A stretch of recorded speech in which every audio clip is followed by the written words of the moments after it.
নমস্কাৰ। নেপালৰ বিধ্বংসী বানত বৰ্তমানলৈ 207 জনৰ মৃতদেহ উদ্ধাৰ হৈছে। সন্ধানহীন হৈছে প্ৰায় 800 জনৰো অধিক লোক।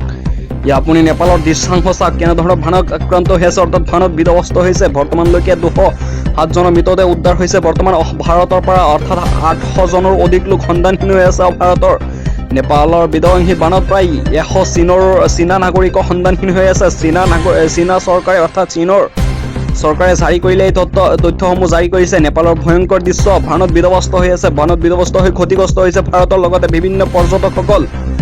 বৰ্তমান নেপালৰ বিধ্বংসী বানত বৰ্তমান চীনৰ পৰা অহা লোকসকলেও বৰ্তমান বানত বিধ্বস্ত হৈছে, অৰ্থাৎ ক্ষতিগ্ৰস্ত হৈছে। অৰ্থাৎ বানত 100 জন চীনা নাগৰিক আৰু ভাৰতবৰ্ষৰ পৰা প্ৰায় 800 অধিক লোক বৰ্তমান অনুসন্ধানহীন হৈ অৱস্থাত আছে।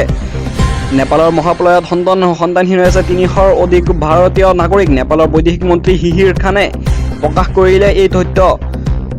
মহাপ্ৰলয়ত বৰ্তমানলৈ প্ৰাণ যোৱা লোকৰ সংখ্যা 187 জন হৈছে। বৰ্তমানলৈকে বানৰ সংহাৰত নিৰুদ্দেশ প্ৰায় 1500 বিদেশী নাগৰিক। বৰ্তমানলৈ ভাৰতৰ 21 গৰাকী নাগৰিকক বৰ্তমান উদ্ধাৰ হৈ আছে।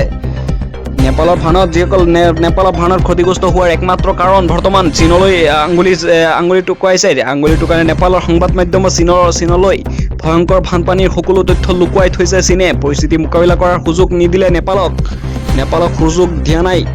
বৰ্তমান নেপালত জলপ্ৰয়াত বৰ্তমানলৈকে কমেও 178 জন বৃদ্ধি হৈছে নিহতৰ সংখ্যা। যিমানেই দিন গৈ আছে সিমানেই নেপালত বৰ্তমান মৃতকৰ সংখ্যা বৃদ্ধি পাই আছে। বৰ্তমান পৰ্যন্ত সন্ধানহীন হৈ আছে 1500তকৈ অধিক লৈ বৰ্তমানলৈকে সন্ধানহীন অৱস্থাত আছে, অৰ্থাৎ অনুসন্ধান পোৱা নাই।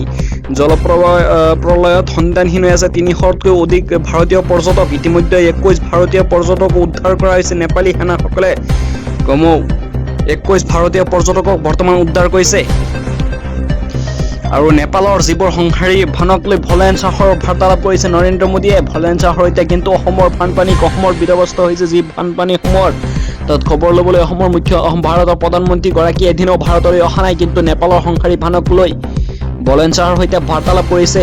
নেপালৰ সকলো পৰ্যায়ৰ সহায়ৰ আশ্বাস জনাইছে ভাৰত চৰকাৰে, কিন্তু এতিয়ালৈকে ভাৰতত যিহেতু অসমৰ যিবোৰ বানাক্ৰান্ত হৈছে, কিন্তু এতিয়ালৈকে অসমৰ পৰা খবৰ ল'বলৈ ভাৰতৰ মুখ্যমন্ত্ৰীগৰাকীয়ে এদিনো অসমলৈ অহা নাই। কিন্তু নেপালত আক্ৰান্ত হৈছে, নেপালত বানত ক্ষতিগ্ৰস্ত হোৱাৰ পিছতে নেপাল চৰকাৰক তেখেতসকলে সহায় কৰিব বুলি মন্তব্য কৰিছে। অসমৰ বানক লৈ নিশ্চুপ নিৰ্বিকাৰ কিয় ভাৰতৰ প্ৰধানমন্ত্ৰীগৰাকীয়ে এনেদৰে প্ৰশ্ন কৰিছে সাধাৰণ জনতাই। একেখন ভাৰতৰ চৰকাৰ, এখন ভাৰতৰে অসম হয়, কিন্তু তেখেত কিয় অসমলৈ অহা নাই? নেপালৰ ভয়ংকৰ বানপানী চাওক, কেনেদৰে ঘৰ বাৰীবোৰ উঠাই লৈ গৈ আছে। নেপালত যিমানেই দিন গৈ আছে সিমানেই বৃদ্ধি পাই আছে বানাক্ৰান্ত লোক। চাওক কেনেধৰণে ঘৰ বাৰীবোৰ উঠাই লৈ গৈ আছে বানৰ কবলত। বৰ্তমানলৈকে 178 জনলৈকে মানুহ মৃত্যু হৈছে।